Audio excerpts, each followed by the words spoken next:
pada saat sidang pertama BPUPK, Badan Penyelidik Usaha-Usaha Kemerdekaan, Ketua BPUPK Dr. Rajiman mempertanyakan apa dasar negara Indonesia yang akan kita bentuk ini.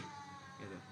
Kata Dr. Rajiman kepada anggota BPUPK, ya di sana ada Bung Karno, ada Bung Hatta, ada Supomo, ada Muhammad Yamin, dan ada tokoh-tokoh lain. Ya, nah tantangan dari Dr. Rajiman ini kemudian dijawab setidaknya ada 3 orang yang berpidato di dalam BPUPK, yaitu adalah Bung Karno, Supomo, dan Muhammad Yamin, gitu ya. Nah, dari pidato dan kemudian didiskusikan itu, kemudian didapatlah rumusan Pancasila, ya. Dan kemudian di dalam PPKI diolah lagi. Jadi setelah BPUPKI bubar, kemudian diolah lagi di PPKI, dan kemudian didapatlah rumusan Pancasila sesuai dengan yang ada di dalam Piagam Jakarta. Nah, rumusan Pancasila yang ada di dalam Piagam Jakarta itu ada perbedaan, ya. Perbedaannya hanya satu, yaitu pada sila pertama. Nah, sila pertama pada Piagam Jakarta itu berbunyi ketuhanan dengan kewajiban menjalankan syariat Islam bagi pemeluk-pemeluknya. Gitu. Nah, itu kemudian yang menjadi perdebatan, terutama dari kalangan non-muslim. Karena bagi kalangan non-muslim, bunyi seperti itu seperti diskriminasi. Kenapa hanya Islam saja yang disebut, tetapi yang non-muslim tidak disebut, gitu ya. Nah, karena ada protes dari kalangan non-muslim itu, kemudian diproses lagi, dan kemudian didapatlah rumusan Pancasila seperti sekarang ada, yaitu pertama ketuhanan yang Maha Esa, terus kedua, ketiga, keempat, kelima, gitu ya. Nah, itu prosesnya. Kemudian kata Bung Karno pada saat berpidato itu, jadi Bung Karno itu menamai pidatonya di BPUPK itu sebagai lahirnya Pancasila, gitu ya. Nah, dia katakan bahwa kalau Pancasila itu terlalu banyak, maka Pancasila bisa diperas menjadi 3 sila, ya, dinamakan Trisila. Ya.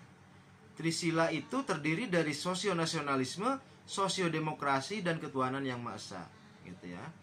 Nah, kata Bung Karno, kalau 3 sila itu pun masih terlalu banyak, maka bisa diperas menjadi 1 sila, menjadi Trisila, menjadi Ekasila. Sorry, di sini bukan Trisila, Ekasila. Dan Ekasila itu adalah gotong royong, gitu ya. Itu namanya gotong royong ini, ya. Menjadi Ekasila namanya gotong royong, gitu. Jadi Pancasila yang 5 sila itu pada dasarnya dijiwai oleh gotong royong, gitu ya. Ketuhanan yang Maha Esa, ketuhanan yang Maha Esa itu adalah adalah sila yang mengayomi seluruh agama-agama, gitu ya. Nah, disitulah ada prinsip gotong royong, bahwa seluruh agama-agama, seluruh pemeluk agama-agama itu bergotong royong mewujudkan kehidupan yang harmonis, saling hormat menghormati, saling harga menghargai. Kemudian sila kedua juga dijiwai oleh gotong royong, bahwa kemanusiaan itu diupayakan secara bersama, ya, secara bergotong royong agar tetap tercipta di republik ini, gitu. Jadi kalau suatu saat republik ini misalnya dilanda konflik, ya, seperti di Ambon, di Poso, di Sambas beberapa waktu lalu, maka pada saat emosi itu sudah selesai, semua kemudian bergotong royong untuk menciptakan kembali kemanusiaan, gitu ya. Persatuan Indonesia pun seperti itu. Persatuan yang memang dihasilkan dari gotong royong, gitu ya. Demokrasi kita, sila keempat, demokrasi kita bukan demokrasi yang bersifat individualistis, bukan individualisme, tetapi demokrasi yang bersendikan pada kolektivisme, gitu ya, yaitu musyawarah untuk mufakat, gitu. Nah, musyawarah itu adalah proses gotong royong, proses gotong royong di dalam politik untuk mencapai satu konsensus, untuk mencapai satu kesepakatan bersama, gitu ya. Dan kemudian yang kelima, keadilan sosial. Keadilan sosial itu bisa dicapai dengan gotong royong, ya, dengan gotong royong mengumpulkan, ya, apa yang sudah didapat dan kemudian didistribusikan kepada yang yang kalangan menengah ke bawah gitu. Itulah gotong royong, dan didapatlah keadilan sosial gitu ya. Oke. Kemudian ketika ditanya siapa sih sebenarnya pencipta Pancasila gitu ya. Nah, kata Muhammad Hatta, Soekarno sendiri yang pertama-tama memperkenalkan Pancasila pada rapat BPUPK seperti tadi saya katakan ya. Itu tanggalnya 1 Juni 1945 gitu. Tapi Bung Karno sendiri mengatakan bahwa saya bukanlah pencipta Pancasila, melainkan hanya menggali ya Pancasila itu, nilai-nilai Pancasila itu dari adat istiadat dari budaya bangsa Indonesia gitu ya. Jadi Bung Karno tidak menciptakannya, tetapi menggali dari budaya bangsa Indonesia gitu ya. Seperti saya katakan minggu lalu, saya pernah membuktikannya gitu. Saya ke Poso, di Poso ada Sintu Maroso, bagaimana mekanisme untuk penyelesaian konflik ya secara gotong royong. Di Ambon ada Pela Gandong ya, di Dieng ada festival bersama ya, ada adat Hindu, misalnya di candi Arjuna itu ada adat yang namanya potong rambut gimbal ya. Potong rambut itu luar biasa, peristiwa pariwisata yang luar biasa gitu. Ketika belum Covid itu dipenuhi oleh banyak wisatawan, dan itu sebagai simbol dari kerukunan ya. Kemudian kita lihat di Cigugur misalnya ada Serentahun, kelompok Sunda Wiwitan yang merayakan keberhasilan pertanian mereka, dan itu dilakukan secara gotong royong gitu ya. Di Toba ada juga tradisi gotong royong.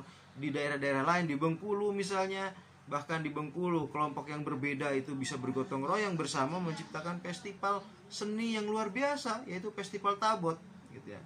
Festival Tabot Anda bisa lihat sendiri bagaimana meriahnya Festival Tabot tersebut gitu ya.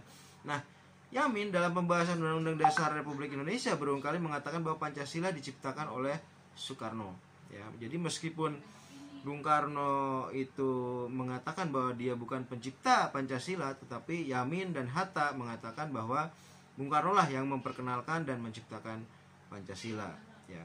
Nah, tentu saja itu digali dari budaya bangsa Indonesia ya.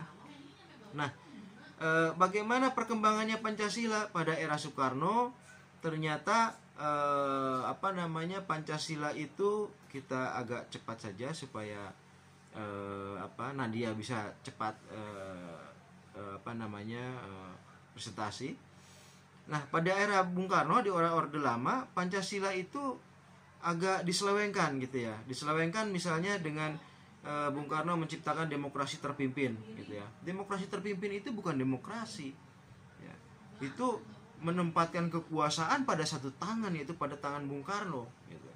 Dan itu tidak sejalan dengan sila keempat Pancasila gitu ya. Kemudian Bung Karno menerapkan konsep Nasakom, nasionalis, agama dan komunis. Itu tidak sesuai dengan sila pertama ketuhanan yang Maha Esa, karena jelas komunis tidak sejalan dengan prinsip-prinsip ketuhanan gitu ya. Kemudian penyelewengan lain misalnya pengangkatan Presiden Soekarno sebagai presiden seumur hidup. Nah, itu juga melanggar Pancasila itu sendiri gitu ya.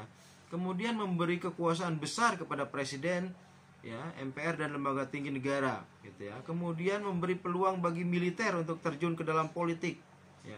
Kemudian pencampur adukan pengertian pemerintahan yang kuat dengan kepemimpinan yang kuat ya.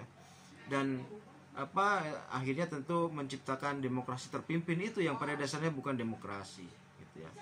Nah, kemudian kita masuk ke era Orde Baru. Nah, perkembangan di era Orde Baru itu kan orde di mana menggantikan Orde Soekarno yang dianggap menyeleweng, dianggap menyimpang gitu ya. Di awal-awal era Soeharto, Soeharto itu mengatakan bahwa Orde Baru akan melaksanakan Pancasila dan UUD 45 secara murni dan konsekuen gitu. Dan kemudian melaksanakan 3 tuntutan rakyat gitu ya. Nah, tetapi pada perkembangannya ternyata Orde Baru juga kembali menyimpang gitu ya. Orde Baru kemudian menjadi pemerintahan yang otoriter ya. pemerintahan yang anti keberagaman, padahal Pancasila itu sangat menghormati, menghargai keberagaman. Ini dilihat dari ketuhanan yang Maha Esa yang mengayomi seluruh agama-agama gitu. Tapi di era Soeharto keberagaman itu kemudian dihilangkan gitu, diseragamkan malah gitu ya. Pancasila kemudian dijadikan sebagai ideologi tertutup di era Orde Baru itu gitu ya. Orde Baru mengklaim melaksanakan Pancasila dan UUD 45 secara murni dan konsekuen, tetapi jadinya adalah penyeragaman ya. Semuanya diseragamkan, harus sama gitu ya. Pembatasan agama hanya dibatasi. Waktu itu cuma Islam, Kristen, Katolik, Hindu dan Buddha gitu ya. Padahal ada agama dan kepercayaan lainnya gitu. Dan kemudian Orde Baru juga menerapkan pseudo demokrasi. Dia namakan sebagai demokrasi Pancasila, tapi sebenarnya bukan demokrasi gitu. Sama seperti demokrasi terpimpin yang dilaksanakan Bung Karno, yang adalah bukan demokrasi. Demokrasi Pancasila yang dilaksanakan Soeharto juga bukan demokrasi gitu ya. Demokrasi, proses demokrasi, pesta demokrasi di era Soeharto itu hasilnya sudah diketahui sebelum pemilu dilakukan gitu. Ya Pak Harto lagi yang kemudian memenangkan dan menjadi presiden gitu ya. Kemudian penafsiran Pancasila di era Orde Baru itu indoktrinatif ya. Jadi ditafsirkan oleh pemerintah waktu itu di dalam lembaga yang namanya BP7 gitu ya, dan produknya adalah P4 gitu ya. Dan itulah yang kemudian harus ditelan mentah-mentah oleh rakyat gitu. Padahal Pancasila kan sebelumnya adalah ideologi terbuka, ideologi yang bisa didiskusikan, didiskursuskan. Tetapi di era Orde Baru, ideologi tersebut kemudian menjadi ideologi tertutup. Nah, bagaimana dengan era reformasi setelah Pak Harto jatuh gitu ya? Era reformasi di awal-awal Pancasila seakan-akan dipinggirkan gitu. Kenapa? Karena ada citra image Pancasila itu sebagai alatnya Orde Baru untuk melanggengkan kekuasaan gitu. Untuk kemudian Pancasila dibenci di awal-awal era reformasi ini gitu ya.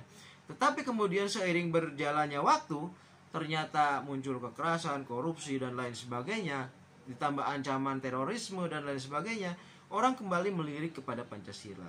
Ternyata Pancasila itu penting demi persatuan dan keutuhan bangsa. Kenapa? Karena kalau tidak ada Pancasila, khususnya sila pertama kata Bung Karno, maka kita akan kehilangan kemungkinan hubungan antar elemen bangsa yang semesra-mesranya gitu. Antara Islam dan Kristen, Islam dan Katolik, Katolik dan Hindu dan Buddha gitu. Kalau tidak ada ketuhanan yang Maha Esa, maka kemudian akan centang perenang dan mungkin bisa konflik gitu ya. Nah, karena kesadaran itu, maka akhir ini Pancasila memang kembali digali, Pancasila kembali dipelajari termasuk di universitas seperti yang sekarang sedang kita pelajari gitu ya. Oke, kemudian ada amandemen konstitusi. Kalau Anda baca buku Ketatanegaraan misalnya, telah dilakukan amandemen konstitusi tahun 99 sampai 2002, di mana UUD 45 kemudian diamandemen, diubah beberapa pasalnya gitu ya. Nah, tetapi dasar negara kita tetap Pancasila gitu. Jadi Pancasila malah semakin kokoh setelah amandemen konstitusi yang terjadi 4 kali, yaitu tahun 98, 99, 2001, 2002 gitu ya. Nah, apa yang harus dilakukan sekarang adalah revitalisasi Pancasila, kembali menghidupkan Pancasila, membumikan Pancasila, memperkuat Pancasila agar kemudian Pancasila yang merupakan fondasi bangsa Indonesia itu bisa lebih kuat gitu ya. Kalau fondasinya kuat, maka bangunan republik ini juga akan kuat gitu ya. Oke, kemudian ya kalau kita lihat era Orde Baru, Orde Lama sebelumnya dan Orde Reformasi itu seperti dialektikanya Hegel ya. Kalau Anda baca buku-buku filsafat, ada pemikiran Hegel yang namanya dialektika. Dialektika itu isinya tesis, antitesis dan kemudian sintesis gitu ya. Jadi keadaan yang berlawanan, tesis antitesis dan kemudian muncul sintesis. Orde Lamanya tesis, kemudian di antitesis dilawan oleh Orde Baru, dan Orde Reformasi itu seperti sintesis, seperti orde yang lebih tinggi dari orde-orde sebelumnya gitu ya. Nah, diharapkan bahwa Pancasila juga mendapat tempat yang lebih kuat, lebih tinggi dibanding orde-orde sebelumnya gitu ya. Kata Gus Dur, Pancasila merupakan ideologi terbuka dengan menerapkan prinsip pluralisme. Jadi memang mulai reformasi itu Pancasila kembali menjadi ideologi terbuka menjadi ideologi yang bisa didiskusikan, bisa diskursuskan ya, seperti sekarang ini kita sedang mendiskusikan. Kita boleh saja bertentangan di dalam mendiskusikan Pancasila ini gitu ya, karena memang Pancasila adalah orde terbuka gitu ya. Oke. Kemudian di era reformasi ini pemerintahan Jokowi membuat satu badan yang khusus untuk penguatan Pancasila ya. Badan itu adalah Badan Pembinaan Ideologi Pancasila. Nah, buku yang kemarin saya sarankan 2 buku atau 3 buku itu adalah pengarangnya Yudi Latif, dan Yudi Latif adalah ketua BPIP yang pertama gitu ya, tahun 2019 lalu gitu. Nah, BPIP memiliki tugas untuk membantu Presiden dalam merumuskan arah kebijakan pembinaan ideologi Pancasila, melaksanakan koordinasi, sinkronisasi, dan mengendalikan pembinaan ideologi Pancasila secara menyeluruh dan berkelanjutan, dan melaksanakan penyusunan standarisasi pendidikan dan pelatihan, menyelenggarakan pendidikan dan pelatihan, serta memberikan rekomendasi berdasar hasil kajian terhadap kebijakan atau regulasi yang bertentangan dengan Pancasila kepada lembaga tinggi negara, kementerian, lembaga pemerintahan daerah, organisasi sosial politik, dan komponen masyarakat lainnya gitu ya. Nah, itu sekilas tentang kelahiran dan perkembangan Pancasila ya. Iya, saya mau bertanya, mohon maaf kalau saya salah pertanyaan. Ya. Kalau yang saya tanyain salah. Kalau nggak salah, tim rumus Pancasila salah satunya ada Panitia 9, Pak ya? Iya. Di antara Panitia 9 itu kan ada berbagai macam tokoh gitu ya. Ada Bung Karno, ada Muhammad Yamin, Ahmad Subarjo. Yang mau saya tanyain itu, kenapa hanya Muhammad Yamin, Supomo, dan Soekarno yang kalau Muhammad Yamin dengan peri-perinya, peri ini. Ya. Kenapa kayak seperti misalnya Agus Salim, apa tidak menciptakan ide untuk entah itu Ekasila, Trisila, atau Pancasila, Pak? Ya. Mohon maaf, pertanyaan saya salah, Pak ya. Oke. Kalau di kelas salah itu tidak apa-apa. Yang nggak boleh itu bohong ya. Berbeda dengan orang partai. Kalau orang partai itu bohong yang boleh gitu, tapi salah nggak boleh. Oke. Terima kasih ya.